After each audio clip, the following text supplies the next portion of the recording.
and we're live with Chris. Dude, thank you so much for being on the show, man. That's no problem. I'm happy to be here. Yeah. So, I'm a hot rodder, and I love V8s and stupid horsepower. And So you probably hate me then. this is the thing, okay? The more I look at this electric thing, the more I'm loving it, to be honest. I mean, to me, what you guys are, this is the future of rodding and car building, customization. I mean, I always thought that, put it this way, watching your videos and the stuff that you do, I thought we'd be like years away from that. But I mean, you guys are there. You guys are doing this. Maybe we need to start, do introduction quickly and just say who you are and what you actually do. Right, okay. So I'm Chris. I own Zero EV along with my business partner, Alex, based in Bristol in the UK. We basically, we used to build one-off cars. So we started out by building 3 stunt cars for an all-electric stunt show in Macau, in which we built 2 350Zs and one Porsche 986. I think some sort of Porsche 911 for this stunt show. And they were full space frame chassis, Tesla large drive unit in the rear, floor pan was Tesla batteries. They were kicking out around 500 brake horsepower. And then the Porsche was actually a fire car. So it used to have flames that came out of it. And then, yeah, it used to do some real funky stuff. That was where we started. We bid on that job, we won it. And then after that point, we just sort of went electric. Before that, I used to play around with wide body Audi R8s and Porsches and V8s and V10s. So it was quite a change for me to suddenly go from custom V8, V10 vehicles suddenly to electric. But I suppose it's natural progression. So I built my R32 Skyline, which I actually took to, I took that Gymkhana grid in Poland. Dude, that thing is insane. Absolutely insane. How many horsepower is that thing pushing out? I think we were pushing out just over 600. We were really pushing it. So we were running a standard Tesla unit, which is rated to 500 brake. We were pushing 600, 650. So yeah, we sort of overclocked it is probably the right word for Gymkhana. It ran really well, to be honest. After Gymkhana, we realized we could have got way more power out of it. It wasn't quite perfect, but it did a good job on the day there. I mean, that's been around the block quite a bit, that Skyline. So Luke Wooden took it on originally. He did some stuff in Lebrecht, France for the Rallycross. And then we've had Terry Grant driving it at Goodwood. And then we had a guy called Andy Stevens driving it at Gymkhana Grid. So it was just a bit of an adventure, something a bit different. And it was nice to be the first electric car to run at Gymkhana Grid. That's absolutely insane, dude. I mean, when I watched that thing drift, and it was just, it's so smooth. I mean, it is. I mean, I've never driven. It's got to be the easiest car to drift I've ever driven. Really? Like, it's just you've not got turbo lag. You've not got gears to change. You've just got the throttle. Yeah. And because you've not got a clutch or anything, you can left foot brake on everything. So we put the bias to the front. So when you're drifting, you literally just, like in a go-kart, you just have the two pedals. You're just holding it basically, and you're just letting the back wheel. So you can completely control it around corners. You can slow it down partway around a corner if you want by pressing the front brakes, and you can. So it's a new way of drifting. Yeah. It takes a lot for people to get their head around it, I think. But once you get used to it, I mean, like Luke Wooden, for instance, he loves the thing. When he first drove it, he was quite. I think because I took it to Formula G in the UK, which is sort of like a baby version of Grid. Yeah. And that's where Luke drove it. And he was very much, nah, it's not going to be that great sort of thing. And then he drove it and the smile on his face after he drove it, because he just couldn't quite understand. So no one can until they drive it the first time. And then they realize how much power and performance is hidden away in there. Everyone thinks of an electric car as like a golf buggy. Sort of exactly. I mean, look at Tesla. Look, in South Africa, we don't have Tesla in South Africa yet. We're waiting. But I mean, I've read up so much about it over the last few months. I think the only real electric cars we've got is the Jaguars, and that's at the moment. And I was at a hill climb event last year, and I was actually joking because you got these V8s and everybody that's about to go up the line, and then these Jags come blowing past you. You know, you don't hear anything, you don't see anything. But the times they were putting up was insane. Yeah. Those Jag motors are actually really good. They'll push Hmm. out nearly as much performance as the Tesla motors. Really? People don't realize that. Yeah. They'll push out not far off the same as the Tesla motor. Those Jag motors, they are really good, and the batteries in those Jags are phenomenal. And now I see you busy with a Mazda MX5. Yeah, so the Madza MX5 it was one of those ones. We've got a new gearbox that we've been developing for Yeah. other motors, and we needed something to test it on. So we were toying with that. Do we do an RX-8 or do we do a Mazda MX-5? There's quite a few RX-7. There was a bit of a weird mix of cars we were throwing around, and then this bright yellow MX-5 came up for sale, and it was like, well, it's got a huge following, the MX-5. It wouldn't necessarily be the first choice for some people because the amount of money the kit costs to do it, but because the following's so big, it's really helped us on our YouTube channel. Really, it's sort of what's helped us go big on YouTube is the MX-5 because just everyone loves them. We actually had mainly to test the motor. We had a lady on the other day, Rebecca. She's from ClassicCars.com in the US, and she was telling us how in the younger generation they call it the Miata, the X5, the Mazda Miata. Yes, in America, yeah. In America.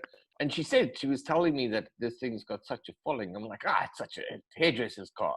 You know, it's how can this? But I mean, there you guys are proving it once again. Yeah.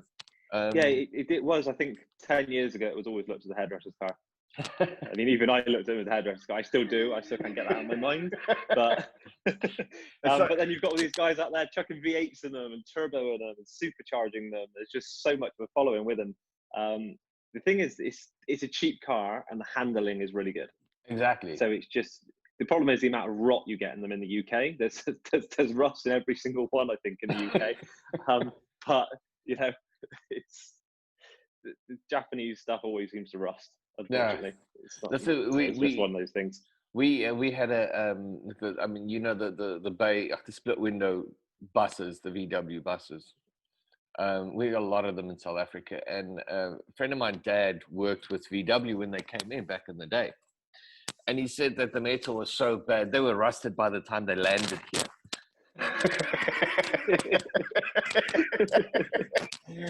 And they had issues. I know this is completely off the story, but apparently they had issues with the doors because they were using them for ambulances. So what would happen is the guy would go around a corner and the side doors would open up and the people would fall out. So his dad's job was to go around the country and go put extra locks on all the ambulance VW doors. All the split rooms have got those barn door on the side, haven't they? The barn door. Let go all the time. Yeah, I think everyone. I actually did a split screen conversion when I first started up. It's still not finished. The customers had it back, but that had modified all the floor, and we put 8 Tesla modules underneath, and a Tesla small drive unit in the rear of it. So we did all that to that one. That was quite cool. Fly though. It's had the batteries put in there from a Tesla P100. Yeah. So it's got like the latest Tesla batteries in there. So it should be once he finally finishes it, that thing should be crazy really for an old VW. So let's run this. Okay, so before we get into everything from or more into it, let's say this bug's biting me. All right, so I'm sitting and my brain's going apeshit, going, all right, I need to put something electric together. I just have to. Everything I thought was wrong with electric is actually not, if I want to put it this way. I mean, from all the research that I've done, I was thinking power you said is there. The range is incredible these days. I mean, what range are you guys getting on these things at the moment? So I mean, we've got our new Porsche 911 kits coming out, and we're going to be roughly 200-mile range is our estimates, and that's just being conservative. So we should get more than that. And that's actually with the Tesla large drive unit in the rear as well. So it's going to be like 0 to 60, 4.5 seconds, and 180 to 200-mile range. So that thing's going to be pretty crazy. But you've got DC fast charging now as well, so you don't have to have all the range in the world if you've got fast charging setups. because you Yeah. can charge them up super quick anyway now. So it's that's sort How of the way long does we've it gone take with to charge them, if I'm asked? It depends what charges you fit. But with the fast charging stuff we're looking at, you can do up to 100 kilowatts an hour.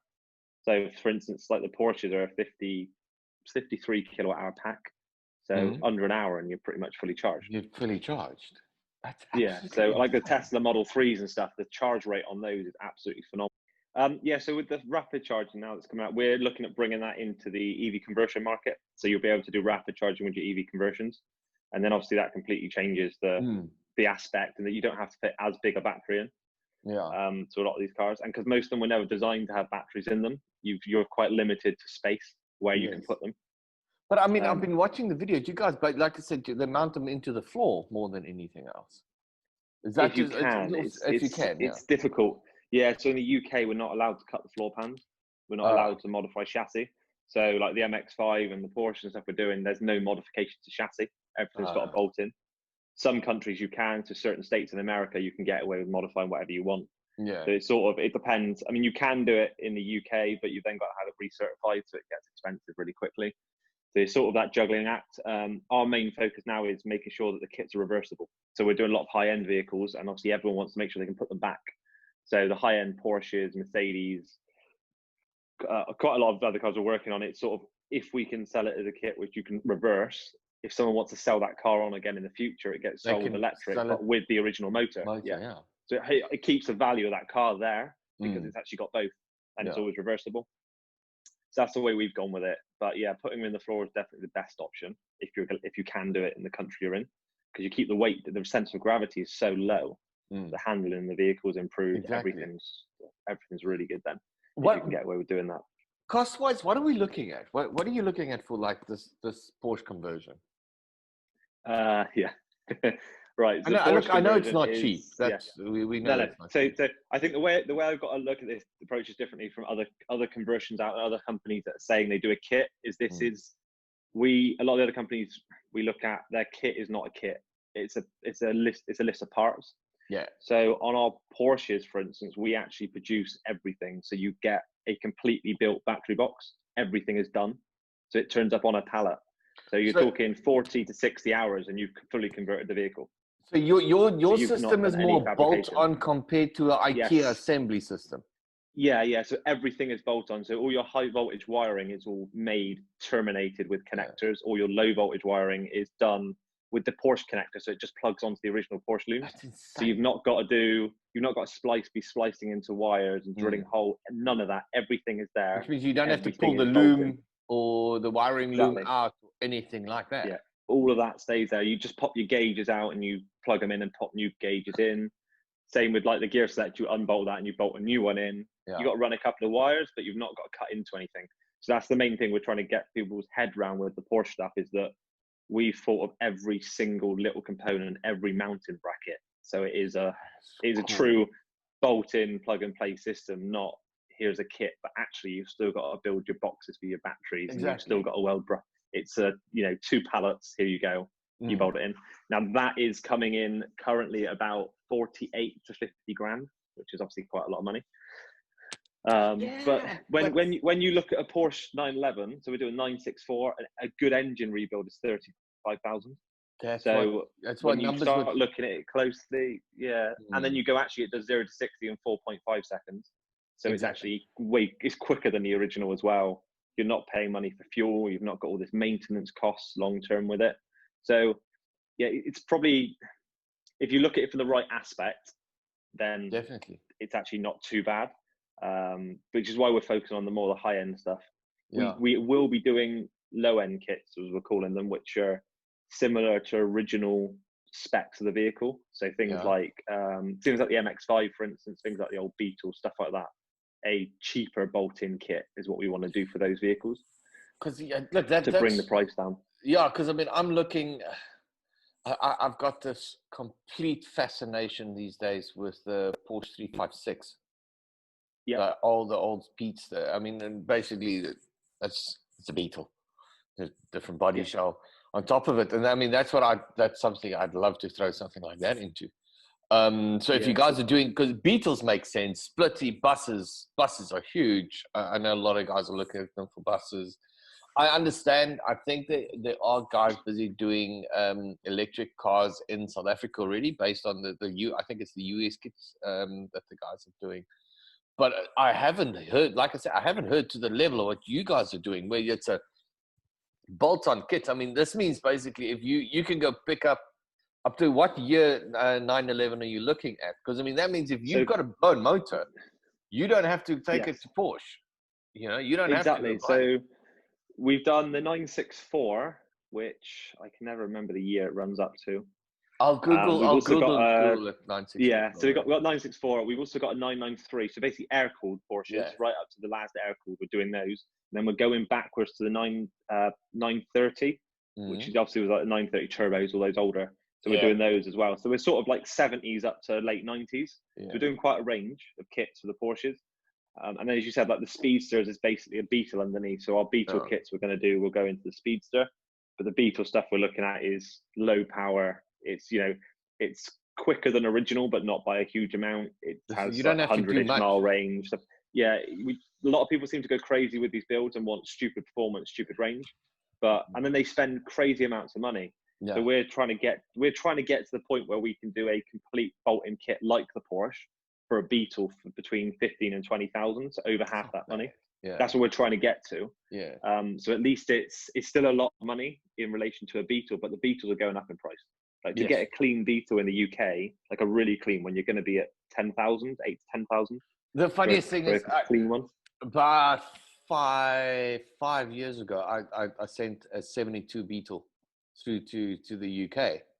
And I mean, I picked it up for nothing in South Africa. So my wife wanted a Beetle, so I just bought and built one, put some white walls on it, and dropped the nose, and it looked really cool. And this guy approached me, and he's like, "Oh, he wants to send it to the UK." And I'm like, "Oh man, it's a 72. Who wants a 72 Beetle? You know, if you go for like a 62 or something, it's that's the style that you want." But apparently, you guys are stealing all our Beetles at the moment because they're in better shape than the ones that you guys have. Yeah, the ones we've got are just rust buckets, shall we say? They're awful. But absolutely I heard awful. Now, I was saying to someone the other day, apparently VW is starting a classic section. You'll be able to buy classic cars. It's not owned by VW. There's a company called E-Classics, which is they basically get parts from VW. And then what they'll sell you is a Beetle chassis with all the batteries into it. Oh. Now you've still got, in the issue in the UK, you've got to have it certified because you're changing the whole chassis. But that system, I got a feeling, is 40,000 plus. I know, that's gonna hurt. It's quite a lot of money. That is a lot of money. I mean, I've had them here. I've met them. They're a really good group. It's a really nice system. The issue I had was because they put the batteries on the floor, the whole car's raised up higher. Now, in my opinion, a Beetle should be low. Yeah, exactly. That is how I've been brought up. The Beetles should always be low. Unless you're doing one of those beach buggy high lift kit type of things, you know. But no, these be low. The Beetles need to be low. So you putting the batteries under the floor, and a Beetle just doesn't. As much as it works for handling and stuff like that, it doesn't work when you want to keep the look of the car correct. So I think we're going to go the route where you probably put a small pack in the front where the fuel tank was, and then the rest goes in the rear. Yeah, so it might be a split pack or something. But we haven't even, we've still got a long way to go with that stuff yet. Yeah, but you've got a big focus at the moment. You've got the space in the front where the fuel tank goes, and you've got the section where the battery actually goes underneath the seats. Yeah. You've still got the box section. Yes. Yeah, there's that box section there. Yeah. So there's quite a bit of room in them. It's just lifting the batteries in is difficult, but they're not particularly light. So yeah, that's that to look at. But yeah, which we're going to look at doing a more budget range that we can mass produce, so we can do 20s, 30s, 50s of them on a production line, so it can bring the prices down. Because a lot of the other companies, I think, are doing small numbers, whereas we're trying to look at large quantities to try and make it cost effective for people. That makes sense. And then we'll be pushing out to places like South Africa to set up fitting locations. So like our Porsche kits, we'll want to find someone that can do the fitting of the Porsche kits, and we'll ship them out on pallets. I've got someone for you already. And then they'll get bolted in. So that's what we're looking at doing, is just to do that. We'll do all the development work, get the kits working perfectly, and then we won't fit the kits here. We'll ship them out to companies that are specialists in those vehicles. So But I mean, this is the future. Do you think this is the future car building? This is where the guys I are think going. it is now.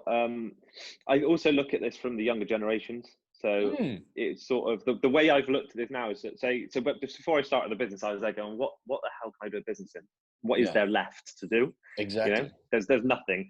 You know, all the old boys have got the mechanical shops, the hot rod shops, so that area, and then the electric stuff come out, and you're like, actually, from a younger generation, that wow, there's actually something they can now get involved with, hot rodding, which the Exactly. older generations aren't all going to get their head round, to be honest. Some of them No, will, some of them won't. But it's going to take it's them an some excuse for time, them to man. bring in younger people into their businesses now that understand the electrical side of things. Yes. So it's worked out quite well, really. In the car market, I think the people that are putting it down are just a bit scared of it. Whereas I think when they start getting their head around it and see the benefits, Yeah. Look, it'll definitely what be you a big thing. that is completely. I think I'm like I said, I'm looking from my perspective where when it started coming out and I started seeing guys doing electric swaps and stuff, it was more that got to preserve the V8. You know, it's all about horsepower and superchargers and this type of stuff. But like you said, once you really start looking and you look into, okay, well, it's at the moment it's costly, but it is going to start getting cheaper and stuff. Do it. Bringing, like you said, bringing the younger guys in, getting a new life into a bunch of cars. It starts to make more sense. Yeah. We feature. I own SA Hot Rod magazine, and we featured a guy's icon. I think in the US. I mean, they did a 49 Mercury with an electric motor in it. Beautifully done. Yeah. Stealth EV did loads of the electrical work. We Yeah. supply to Stealth EV. We do loads of stuff with Stealth EV. I So love that. And what I was saying, that mesh of that old school and that technology to me was just beautiful. You know? and they did it in such a way that the engine bay still looks Yeah. correct with the V8 shape, because they actually had the 7 Tesla modules shaped as a V8 block. Yes. I've seen the car. I was at SEMA when Matt brought it out. Yeah. But that was that's the amount of work that's gone into that thing is absolutely insane. Exactly. I think it was featured at Car Throttle. Yeah. That Yeah. big. Yeah. They So did it. at the I end think of Jay Leno their also did last it. one. Yeah. Oh yeah, he did. Yeah, he did. Mm. So there's been a couple that have done it, and that thing's brilliant. And that's definitely the future of hot rodding. We said the price is going to come down. The price of parts, batteries and stuff will slowly come down, but the amount of labor that goes in is still going to be there. No, So it's still exactly. going to end up being similar to a hot rod build is at the moment, I think.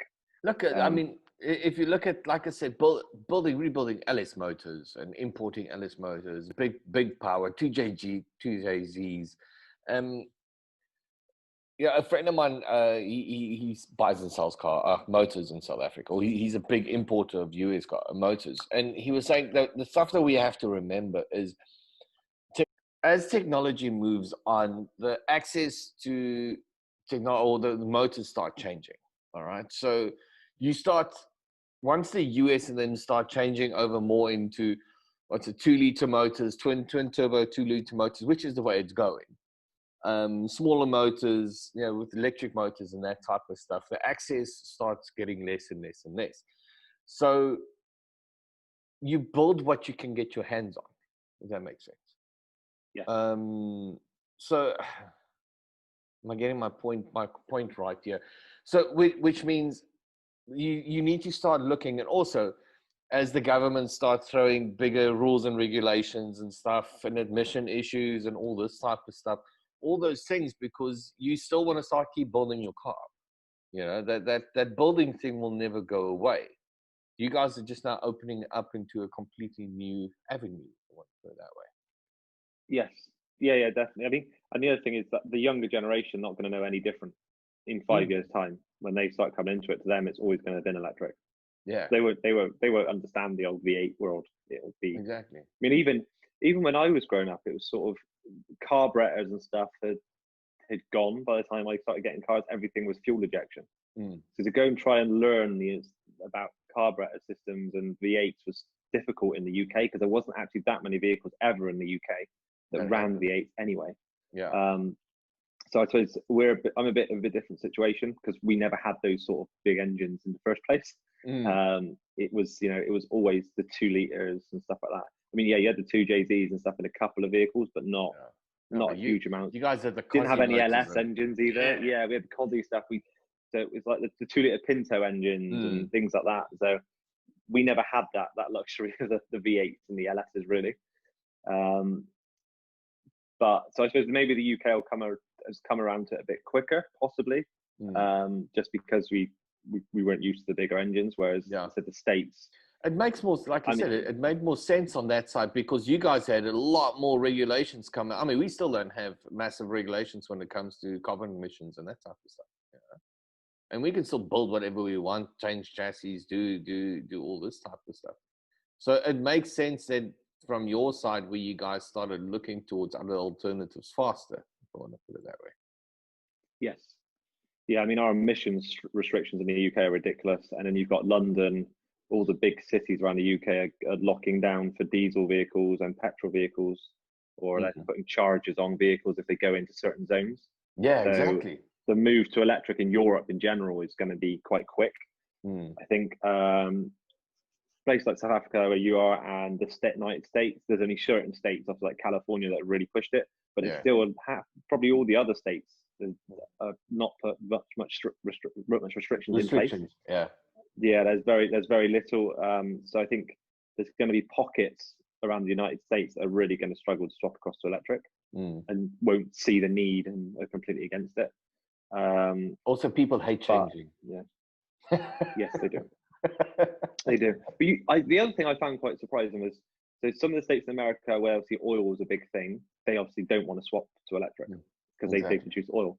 Yet Norway is the second biggest purchaser of electric vehicles, and all their money comes from oil. So I was a bit like, how does this make any sense? So one country that produces huge amounts of oil is the second biggest purchaser of EVs, and they're a tiny country. Exactly. So it just sort of shows if they can do it, then a lot of the others can do it.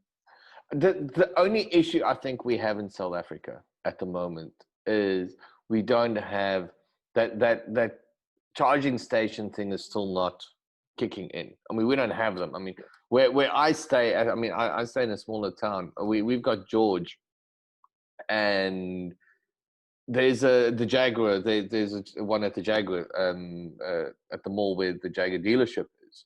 So when you've got Jag dealer, basically you have to drive from Jag dealer to a Jag dealer to get any form of electric charging stations unless you're at home, which is a problem. So our fuel stations haven't started that electric charging sections and stuff yet. Which as you said, Tesla hasn't come out over there either. I don't know why. Once the Model 3 and the Model Y and all that stuff hit South Africa, it will suddenly change quite quickly. No, and it pisses us off because, I mean, Elon Musk is from South Africa. You know, he was born. And this is what surprised me when you said you haven't got any over there. I was like, this doesn't make any sense. My brain said, we must have pissed him off so badly. Screw you, you lost. Yeah. I'll put it in any country before I get to you. Yeah. So, listen, you guys did, what was that 1,000 horsepower thing that you guys did? What was that? 1,000 horsepower? Yeah, I saw it on your website. It was 1,000 horsepower. Was it 1,000 or have you got a zero wrong? Could be the 100. I'm just thinking. Is it a Twizy? You know about the Twizy, aren't you? The little Renault Twizy. I saw that's the 100 horsepower. That thing is quite cool. That you made that thing to drift as well. It will do, yeah, when I finish it. They brought them out in the UK, Europe. Yeah, we didn't. They were brilliant Europe used them a lot because anyone sort of that could get a moped license, like a little motorbike, could also have one of those. So they did restricted versions around Europe for kids in theory. So they got quite a good following, I suppose. They're a bit quirky. So yeah, we thought we'd do something a little bit different with those. All we had is a Smart. So okay. They did electric Smarts now as well.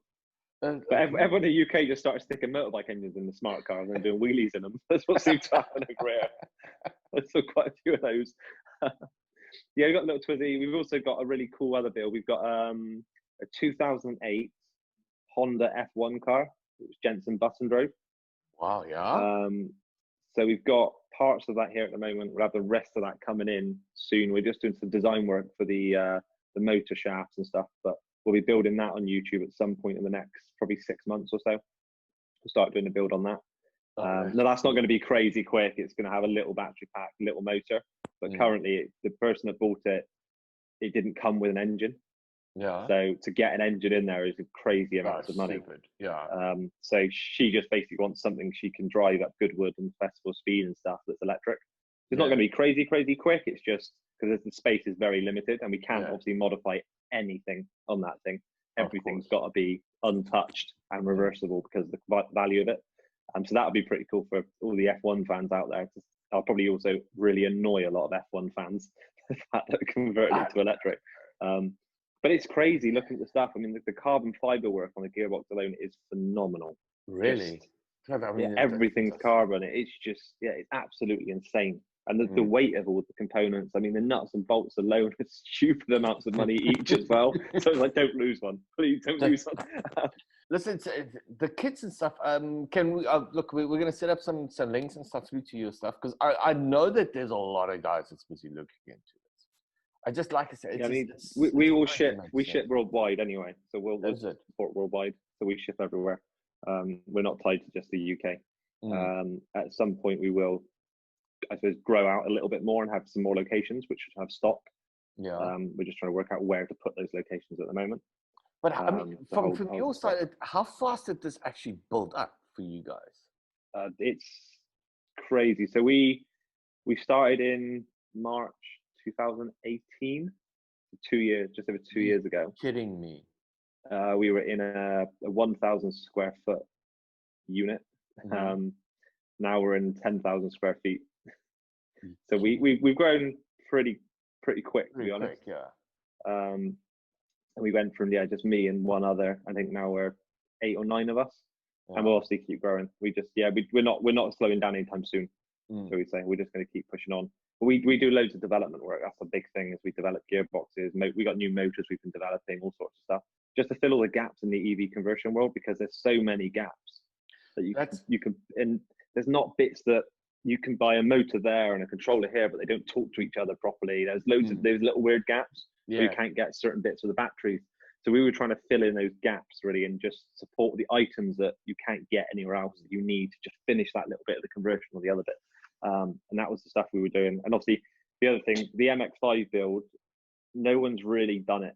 As in, no one's really videoed a whole build start to finish. Yeah. Everyone seems to have gone, we're going to convert this, here's the parts we're going to use. And then suddenly the next video, here's it built. Yeah. You haven't seen inside the battery box and how they put it together. You haven't seen their calculations and how they've worked everything out. A lot of it's because I think most EV shops don't want to give away that information. No. It's very much, that's the magic of the EV conversion. So if you give away all that information, then anyone can do it. No, it's I think for the older generation, it's like what Jeremy Clarkson said, it's all magic at the moment. There's this magic box that goes into your car that produces power. Exactly. And it's not magic. I mean, 2 years ago, I was awful at wiring. I didn't have any clue what I was doing 2 years ago when I started. So you can learn it. It's not, you just got to break it down into components. But so that's why I thought we did the MX5 would actually go through and show everyone all the bits that go into it, how it all works. Because as much as we're giving away the magic as such, there is going to be so many people wanting to convert vehicles in the future. Yes. This is only the start of it now. We've seen the amount of interest is just growing so fast. I think, but look, it's not just you've got your classic car market, like I said, with motors just being hard to find, rebuilding parts hard to find. For especially the cars that there is no reproduction or anything happening. That makes an option. The customization, like I said, with the racing aspect. I mean, drag racing, all types of stuff. I mean, I saw a video this week of a guy pushing out a top fueler style car with electric motor, running stupid times in the US. I mean, I'm sure that's going to start coming up. E-racing, I think, is going to start taking off as well. More cars, racing cars, and racing series with electric cars and stuff going on. And to me, I love that, because with urban, I know it's a completely different side to it, but currently racetracks are getting pushed out of cities because of noise pollution and it's mainly because of the cars. The noise pollution, which means you can start running racing and bring racing into cities and towns and stuff, because you're not going to take windows out when the thing starts driving down the road, you know? So we look at rally is going to go that way quite quickly. Exactly. The other thing I think, the hope, I mean, obviously some good, shall we say, that could well come out of the pandemic we've recently had, is everyone's realized just how quiet the roads are, how little pollution there is in the atmosphere, how much the whole world has recovered. Yes. So you think if everyone went to electric, we'd be in a similar-ish situation, in theory, pollution-wise, noise level-wise, everything will just be a lot quieter. Everything will be better for the kids. They're not breathing in all this toxic stuff all the time. So there's quite a few approaches to it. I'm glad that the hot rod community is now starting to see the performance benefits to it. But obviously, alongside that, there's huge environmental benefits as well. Yeah. So it's sort of it's a big win-win. It really is for everyone. There's always going to be people that I'm always going to have haters that don't want it. But there's always still a place for a V8 and a V10. You still love the sound of it. Exactly. It's always going to be there. I mean, yeah, there's going to be less and less of them. But when you see one or hear one, you're going to appreciate it a lot more. That's true. That is really true. That's true. Look, other than that, the guys can just start adding sounds to the electric motors. Well, Miltech exhaust, I think it's Miltech, I'm pronouncing that right. They do an exhaust modification for the Model 3. Really? So it can actually sound like a real car? Yeah, they do. That's such a horrible thing to say. Sorry, it sounds like these a real two boxes car. that sit in the back with little exhaust coming out, and you put them in the back on your electric car, and you can choose different audio sounds. Oh, that's quite cool. Yeah, it's quite cool. So I think Rich Rebuild was messing around with them the other day, and I think they're going to fit it to one of their builds in the next couple of episodes. And that's quite funny because you can obviously pull up next to someone in electric. They won't know it's electric because it links in with the throttle and the RPM of the motor, so it sounds real time. Now I don't know if that's a step forward or a step back, to be honest, but it's just a comical fad. But they are doing that to all the electric stuff under 30 miles per hour. So in the UK, they've all got to have a sound they make when they drop below set RPM for around cities and stuff, because people just don't hear them and step out in the road. So it's more that they need to emit some sound. There must be some sound. Exactly. Yeah. You guys are really you changed my mind on this whole thing. So I think the first point is I need to go find a Porsche 356 or at least a replica, and then start taking it from there. I mean, the small Tesla rear motor fits in them quite well. Is it? Yeah, it does fit quite well. The small Tesla rear motors. We've fitted a couple of those to the VW stuff, and it does definitely fit well. It's just getting a big enough battery is the only thing. Well, my brain's on either that or like the 80s Mustang Fox body.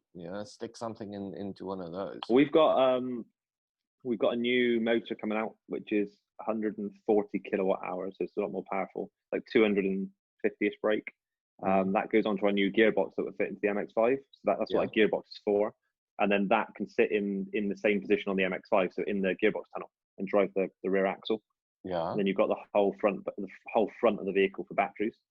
So we've got that stuff coming out very soon, and that'll open up the hot rod market massively, because it means people can leave the whole rear end build they've got on their hot rod, and they can put the motor and gearbox where their current gearbox is. So everything can then fit into the front, basically. Yes, yeah, like we've done on the MX5, basically. So the MX5 obviously has a lot lower power because it's the Hyper 9 motor, which is, I think it's 120 brake horsepower, the Hyper 9 motor, and it's low voltage, like 132 volts maximum. Whereas our new one is 400 volts and double the performance, and it's liquid cooled, so it should be able to take a lot more abuse and be ran a lot hotter for longer. How do you do cooling with those motors? Is this just basically it's same as a normal? Yeah, so it's got a coolant loop in there. You run a radiator, fans, water pumps as normal, like you would do on a standard car. But what you tend to run is two coolant systems. So you run one for the motor side, an inverter, and one for the batteries, because the motor inverter is sort of 80 degrees maximum, whereas the batteries sort of sit below 40 degrees. So you run two radiators, two water pumps. Just so you can keep those systems separate so they don't overheat. Yeah, that seems to work quite well. That's what we've done on most stuff. And there's also other stuff you can do now. So you can do AC cooling for the batteries and motors. So you can cool them more, which that's going to be a massive thing when it comes to the track vehicles for electric track cars. It's going to be trying to keep them cold. So the AC cooling is going to become a very big part of that. It's going to add some weight to the vehicle, but it's going to gain in massively because they can keep it colder. Colder for longer. But I heard that a lot. I mean, what's electric GT? Those guys, they're saying that they using standard gearboxes and stuff. They just setting up different bell housings, basically. Yeah. So I mean, it's something we've, as a company, been against from the start. Now, I think it's just because when we started, we went straight to the Tesla route. We went straight to the new product. We didn't. Yeah. We weren't. You're were not never trying to involved integrate in with old technology. Yeah. We looked at it from a different route. We went, it's new. We use all new. Yeah. There's no point in. So I mean, we didn't go the I suppose the electric GT, Stealth EV, sort of they're more of the EV West world. So they're sort of they're not an older way of doing it. In some builds, it's the easiest, quickest, most cost-effective way of doing it. That's simple. But we've been looking at it differently, going, well, how can we not use the old gearbox? Because the old gearboxes are noisy and they're rattly, and it's another thing that's going to break. And they were never designed for electric performance. They were never designed for that instant torque. And if people are trying to change gear, clutch issues and all types of shit, as well. I think if you got that instant torque and someone changes gear partway through and puts a foot on the throttle, with the chance that you're just going to kill clutches. So you've got to run really vicious clutches.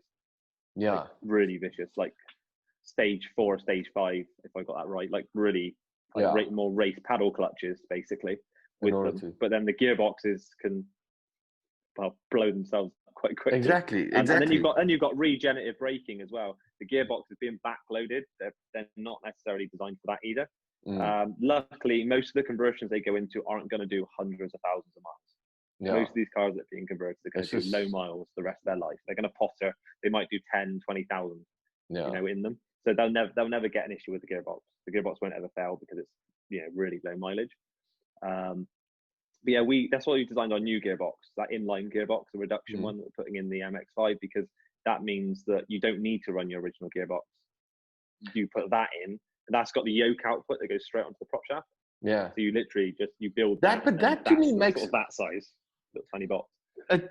That's why like I said, I like a bolt-on solution. I mean, it also means that you don't have to be a top car builder when you do it. You find the old MG or something, that you've picked up with blown motor. You look at the motor option, phone you guys, place the order, it arrives, and you're not running around trying to find components, trying to find bell housings that's fitting. Now you need to go find different sections. Like you said, that's the one thing.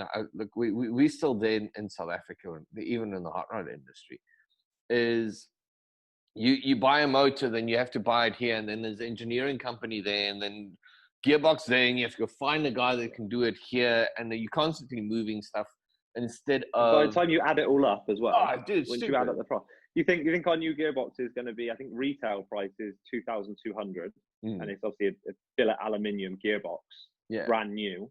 Whereas by the time you take into a custom bell housing, a clutch, custom input shaft, you're not far off the same price as buying a brand spanking new gearbox. That's the cost. You haven't looked at your time. Which takes up a lot less room as well, because you can actually put the motor and gearbox in where the original gearbox was. Yes. Whereas the issue with running the original gearbox is you have the motor sticking into the engine bay, and then you lose loads of vital battery space. Or you still put batteries in the engine bay, but they're higher up, so then your center of gravity is crap. Whereas if you've got it all further down, you can kick your batteries down lower in the engine bay. So there's big benefits to doing it. But obviously, we're only just starting to push this now. It's coming out sort of in the next 2 months. We're starting to bring it to market. We're doing testing in the MX5. So once we get it out there and start showing people, I think people's opinions will change. It's just we're at that point where we're forcing this stuff onto the market. It's not something that people thought they needed. So I suppose we're pioneering in that side of things now, in that we're trying to push things to people that are in the market. So you actually do need this. You may not think you do, but you do need it, sort of thing. And I think we'll get there. I was amazed that R32 of yours wasn't everywhere.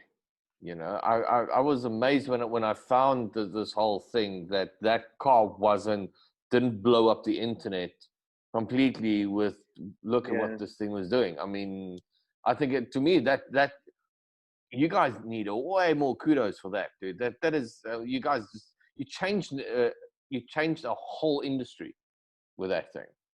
Yeah. I suppose we did. Yeah, it should have had a lot more press on it. I keep meaning to do videos with it and stuff, but we just haven't. So I'm just so busy. I've got a couple of people that we're working with in the UK that are quite well known that hopefully are going to be taking it out, drifting it at a local track and stuff. And they're going to get some proper videos out on their YouTube channels, which have obviously got a lot more followers. But we do so much stuff in the background is the issue. So we do loads of support for the film industry, for the BBC, for other we sit in the background a lot of the time. So we're not normally at the front. It's only since we started doing the YouTube stuff with the builds that people have started realizing that actually we've got all these other cars we built, because we've always been behind the scenes supporting those companies. Like we did the electric Top Gear episode last year, for instance, with the electric cars they did. So we built the MGB and the Subaru Brat on there. Yeah. So we did those, but we obviously people don't know that because at the time we couldn't go out advertising that we'd done it. Yes. So there's quite a few things like that we do in the background, films we work on and stuff that we can't say that we've done. So it's I suppose we've been a bit more sheltered, shall we say, from it. I mean, the Skyline's here, it's all liveried up, it's all wide-bodied now. So no one's really seen how it currently is because now it's actually finished. Yeah. It's got the Liberty Walk wide-body kit on it now. It's got the new wheels, it's got all the upright brakes. Everything's now been done. So we were obviously really hoping to push it this year. We got it all finished, and then obviously the pandemic happened. So it sort of put everything on hold, which was really frustrating. So I'm hoping that I think it's now probably going to end up being a next year thing before that pushes, or I'll get bored of it and take it apart and build something else. It's gonna be sell it, or give it to someone, or I'll sell it to someone. Yeah, sell it and build a new one. Wants to go out there and push it, and then I want to build something either like an F-150, old F-150 American truck, maybe, and do all the batteries in the bed, Tesla motor at the back, maybe a Tesla motor in the front, so maybe do a four-wheel drive build, something really crazy like that, and do the whole thing start to finish on YouTube. That's what I'd love to do. We were saying that's where the market is going now. The in thing is like the Chevy Blazer and the Ford Broncos. But not slammed on the ground, like the 32 to 42-inch tires, big, high up level. So if you guys are looking at doing that, I would suggest that's the route of finding something like that, or like the square shape, the first Jeep Cherokee. It's those 80s, 90s 4x4 original SUV type of things. That's going to be the kicker in the next. That's the up and coming trend that's building. In the UK, it's the Land Rovers in the UK. The Land Rover 110s, 90s, Series 2s. They seem to be the big thing in the UK. If you do an old Discovery, Discovery or something like that, and you send that to the US, the Yanks are going to go apeshit, dude. Well, there's already a company in the US doing them now, I think. Electric ones. There was a big thing released on those recently. Yeah, I can't remember what they're called now. I should really know because one of the companies we supply has been building them for them, which is phenomenal, and they're crazy. I mean, we've had them down to below 5 seconds, 0 to 60 in a Land Rover. Is there any way you can send me details? I'd love to get guys like them on the show to talk about from. I have to find their information. The company. I don't know the company directly because we don't deal with them directly. We supply through, shall we say? Don't worry, I'll go Google. I'm sure I'll be able to find them. Oh yeah, they did a big press release. They'll be at SEMA, I reckon. Do you guys get involved with that the charge guys on that side? It's doing that 60 Mustang. The 60s. No, we've not got involved with them. They've done everything brand new, sort of off the shelf sort of thing, and they've developed it from the ground up. But all they've done is they just focused on that one vehicle, that one area. But obviously, we're really diverse, doing loads of different things. Yeah, which is a good thing and a bad thing at the same time. Because we've always got way too much going on and too many areas to be involved with, but it's not too bad to add some more people. I like the kit system. Like I said, like there's iconic cars that they made millions of like you said, the Beetle, the buses, and that type of stuff. The Porsche, these are all cars that aren't going to go anywhere. And it makes sense that you guys are starting to build the kit system, and we're keeping them going, because who knows? I mean, maybe in 5 or 10 years they turn around and they say no more combustion engines, anywhere. Then I mean, they'll stop building them. They'll definitely stop the build of them soon. Yeah. I think I can't see that. There's so many of the OEMs coming out and I go, no, we're going all electric. Because they're not going to keep investing their money into both areas. They're going to move their funding and money to just one single area. Exactly. And then you're going to get to a point where the only place where you can do a combustion engine is a racetrack, So that's the way it's going to go. So like I said, if you want to get that classic, keep those classics going and stuff, that's going to be a way. Yeah. Oh, put it this way. And then people will have their original engine, in a Perspex crate, all restored beautifully in their corner of their garage or something. And that's the way I think it's going to go. Like with the Porsches we're doing with Ionic, a company we work with, I don't know if they're keeping the original engines. I think they are. So if someone comes to them with that Porsche, we'll supply the kit. They'll do all the conversion, everything. They'll make it look beautiful. But the original engine will come out and be cleaned up, and that'll sit in storage or on a crate to hold the value of the vehicle. Make coffee tables out of them. Yeah, exactly. Sit in your dining room table is made up of. It's just pretty. The engine out of your electric car. You've got exactly. The sort of thing my wife would never let me have in the house. But... Don't worry, neither would mine. I've got a V8 sat in my workshop at the top of my garden. I had shot blasted and cleaned up to build a coffee table with, and so far it's still a no. That's why we have man caves, so we can do whatever we want. True. Yes. Yeah, I keep getting moaned at because this place has sort of become a man cave. Exactly. That's the only way. I've still got the only other car I've got here that I'm not going to convert is my Datsun 280Z. 280Z. Oh, nice. Yeah, but I mean. Yeah, 280Z. Let's go for a let's go for a wander, shall we? Yeah, let's go for a wander. Idea. So this is we're in the upstairs office at the moment. We've got. Try and keep the phone fairly stable so it doesn't make people seasick because me wandering around with it. Let's go down here. So this is the sort of the messy side of the workshop, I suppose, with piles of Tesla gear. We have, what's this here? So we have sort of the beginning of one of our Porsche boxes. Oh, that is so cool. This is what goes in the back. So we've got a Tesla large drive unit here. Yeah. And this frame actually bolts up, picks up on all the original engine mounts on the Porsche. Yeah. And then all our batteries basically go inside there. And we build our batteries in here. Get this turned on in here. So we've got like a big built-in rack here.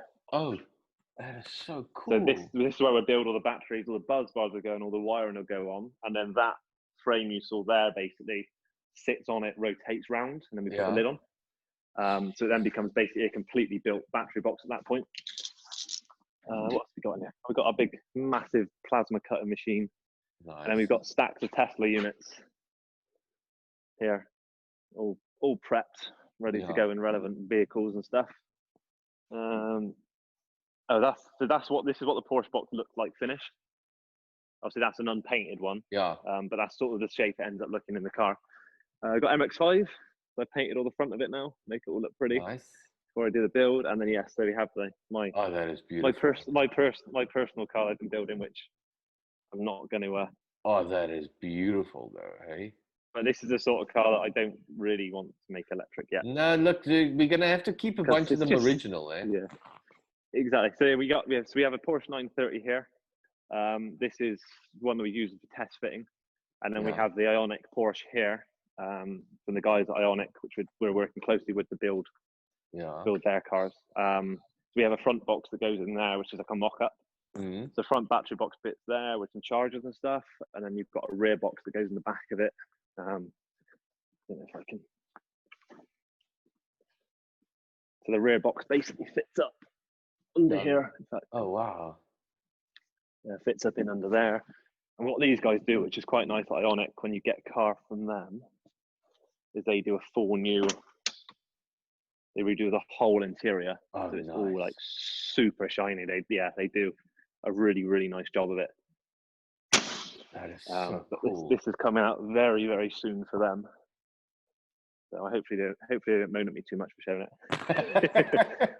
What else do we have here? We've got a Twizy, a 100 brake horsepower Twizy. That thing is cool. I saw the video on that one. And then there's the Skyline now in all its livery, finally. Nice.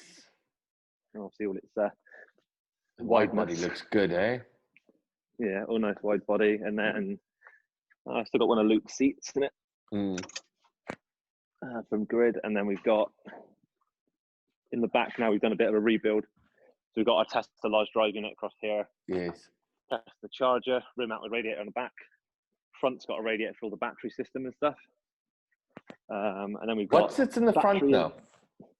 The front is battery. So we've got a big battery pack in the front. Oh, okay. And then we've got our nice circular digital display there as well. Oh, that's cool. It does a lot of cool stuff, like drive, neutral, reverse. Gives us our regen amounts and our speed, all that sort of stuff. And the Skyline has a welded diff as well, so that's a bit interesting. Makes it a bit of a handful. I think it's the only Tesla-built vehicle with a welded diff. That's quite cool, to be honest. Which I did get quite a lot of abuse from people when I did that. Yeah. But nothing wrong with it. I thought, yeah, this is the other workshop then. It's quite a nice. That is so cool. What's that truck you busy? Is that truck you busy with there? I can't tell you. You will see that on a TV show at some point very soon. Nice. It will look very different to that truck, shall we just say? But nice. That's all I'm going to say. Otherwise, I'm going to get in a whole world of pain with my NDAs. Yeah, that'll be out soon. That truck, and once that's been released and stuff, I'll let you know. Cool. Yes, dude. Listen, the show. If you guys want to, if you got anything new coming out or anything you guys want to talk about, tell us or spread it out to everyone. Let me know, dude. That's why I do this. Definitely. Yeah. That's no problem at all. But yeah, keep an eye. I mean, if there's anything you see pop up on our YouTube, Facebook stuff, just give me a shout out if you want to do anything with it. I'm going from. I'm going from being completely against electric cars to one of the biggest pioneers, you know, and pushing that. I think it's the way. Dude, seriously, to me, I always look at what needs to happen next, you know. And look, I do love V8s. I do love the sound of them. But I understand, like I said, I understand the need for it. The moment more than anything. No, I'm still the same. I still love the sound of a V8. I still love the sound of a rallycross car. There's just that amazing noise. But then also when I hear the electric ones go around, there's sort of it's a different sound. Like at Goodwood, they had the VW, is it the R1 or something? The all electric. Yeah. And that thing sounds phenomenal. It's like a supercharger on like full beams all the time. Just this noise. So. It's a different sound. It's like that old kiddies TV show. I know they made a very bad movie about it. I think it's called Speed Racer. You know, where they had these. I have heard of Speed Racer. Yeah, they had these this white car with the red stripe and the, you know. It's like the Jetsons and stuff. And your brain sits and goes, when do we get to that point of the future of racing and stuff where it's going to be all these insane things? And we're only going to get there when we move away from combustion, you know? That move, like I said, that move is going to happen. It needs to happen. We're living in amazing times, really. Yeah, we are living in really, really good times because we're seeing not the death of the combustion engine, but we are seeing that disappear and this brand new technology come in. Like everything at the moment seems to be happening. Technology seems to be moving crazy. And the amount of other stuff you can do with them is what I find quite amazing. So you can have multiple maps. You can have huge amount of electric vehicle control. There's someone's just done the electric DeLorean. We did an electric DeLorean, but someone's done an electric DeLorean in the States which has got full self-driving. You know, an old DeLorean with full drive. Yeah, there's a mental video out there of him it drifting itself around an obstacle. Coolest thing ever. And it's just like some of the new stuff. Like we were working on stuff with these Skylines. So when we were at Grid, I suppose I can say this, we were messing around with something new at Grid. We didn't actually bring it online, but it was something we were playing with. Was that we could walk the track at Grid. We could log the whole track electronically. We could then set zones on that track where it changes the vehicle settings. So say we come up to an obstacle, we say at that obstacle we want full performance. We want to allow wheels to spin around that obstacle. as you come out, it might go, you're coming out the obstacle now, right, let's give it as much grip as possible. So you can basically program the car through GPS. So where you are on track will depend on the settings on the vehicle. So whether you can wheel spin, whether you can't, whether you have grip, whether you can't have grip. So you can, in theory, set it realistically that on the start line, you just put your foot flat to the floor and the car will do, all you're doing is steering, and the car would regulate whether you've got full performance, whether you haven't, whether you've got regen, whether you haven't. So you could really map out a course using GPS to adjust the performance of the car real time, depending on what corner you're at on that course. So you'll see things change in the racing world if they allow that sort of thing to come in, where you could have driver aid, electronic driver aid, which would make the cornering speeds and stuff absolutely phenomenal. Yeah, because you'd be literally perfect for. It would read everything. It reads the yaw sense. So when we go around the corner, we might say we want to be at this amount of degrees going around that obstacle to get the perfect exit speed. So you could set that, and then if you go around that corner and it senses you're not at that thing, it will let you have a bit more power to keep the back end out more. So it would do things like that. So it's, I mean, if you think we were messing around with. Formula One has been for years trying to slow the cars down because the cars are getting too fast, and it's more because of the safety of the drivers. So like as we speak, the virtual Le Mans is on. I mean, I've been watching virtual Le Mans the whole time. I think it finishes on our side like 3 o'clock this afternoon. So that means that racing can go from where your drivers are no longer sitting in the cars. The drivers are sitting outside in a safer environment, which means the cars can sit and be driving and racing. Because as much as all this technology that you're saying in there, that's you. That's not with 30 other cars on the track and environments and everything going playing into the same environment. Can you imagine where racing will go if you take the safety aspect out? Because this means the guys can crash as much as they want. It's just a car. You know, no one's going to die. It's a bloody expensive car, but it's stupidly expensive. But that means that, I mean, they will make brilliant TV. And in theory, what I love is, you remember if you watched Player One, that thing with where he's got. I haven't watched it yet. Okay, that thing that that's sort of, it's one of those films which I don't think got enough publicity, but that thing was meant with the VR systems on that. But the fact that they could do racing and they could do like loop-the-loops and they could do barrel rolls, and so you can imagine what would happen is you could actually build a proper racetrack with some of these crazy. Do you think an F1 car has enough downforce that it could drive upside down? Of course, definitely. So if you take the driver out of it, you could in theory throw in some of these mental obstacles, and you wouldn't have that risk of, you know, someone killing themselves. But do it real time, so you can still have audience there. It's still actual vehicles driving. Well, think about it. On the cheap, that's on the stupidly expensive side. On the cheap side is you can go buy the biggest clunkers that you want, throw electric motors and stuff, and you can actually have a death race, same as the movie. Yeah. For, you know, the rednecks and everybody that wants to go do racing, here you can with exploding obstacles and this. You can buy cheap motors in. And we should start this. We could do some real crazy stuff. We could do some mental things. Yeah. All you need is an old factory, a big factory that you close off so no one goes in. So when these cars and everything explode, no one can get hurt. Yeah, you just sit cameras everywhere, tracking cameras on every single car. Every driver is in VR, and you could literally, Exactly. So actually, that's one thing to look at. So Luke Woodham did a thing for, I'm going to say Kestrel. I don't know if it was Kestrel. He did something where they blacked out his whole car. Yeah. She's and back. He had. She's back. Come, sit. Let's take it the other way. Come sit here. Say hi. All right. Hello. Yes, talk to you quickly. Yeah, so he actually had a VR headset on, but he was sat in his actual car. Yeah. But they blacked the whole car out and put cameras around it. Yeah. And then he did drifting and stuff for an advert. But there was a bit of lag in it. But I think as the tech moves on, that's going to be insane. Hey, dude. So once that lag gets sorted out, I think you could do some really crazy. You could do proper death racing and all sorts. Exactly. Well, like a mix between VR sort of. PlayStation World and real time. Well, look at yes. I know he can't hear you, my baby. But look at like I said, Dakar and this type of stuff. What I mean, how many guys got injured last year with Dakar and the bike racing and stuff? So it's everything's going to change. Listen, dude. No, she's gonna come now. It's been awesome talking to you. That's no problem. Say goodbye. Say bye. Bye. Thank you so much for everything and having the chat. I'll definitely keep in touch with you, and then let's see what else we can do.